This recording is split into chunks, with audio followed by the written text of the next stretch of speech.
guys, I finally got my hand on this Malkis biscuits. Like मैले यति खोजी guys बल्ल बल्ल एकजना अंकललाई चाहिँ अंकल आएपछि जसरी मलाई राख्दिनु पर्छ ल भनेको अनि यो राख्दिछ रहेछ अंकलले wow I'm so excited guys, let's try it. कति मिठो यस्तो डिफरेन्ट टाइपको छ नि यस्तो मिठो छ नि गाइस मस्ट ट्राई यति मिठो छ नि अनि यसको चाहिँ कस्टिङ चाहिँ 100 रुपैयाँ है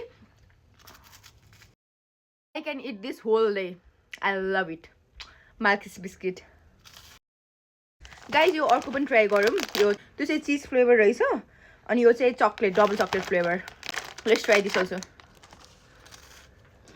गाइस यो पनि मिठो छ तर त्यो चाहिँ मुखमै मेल्ट भइरहेको थियो त्यस्तो मिठो छ त्यो चाहिँ ओरेन्जको यो चाहिँ ओके ओके नै छ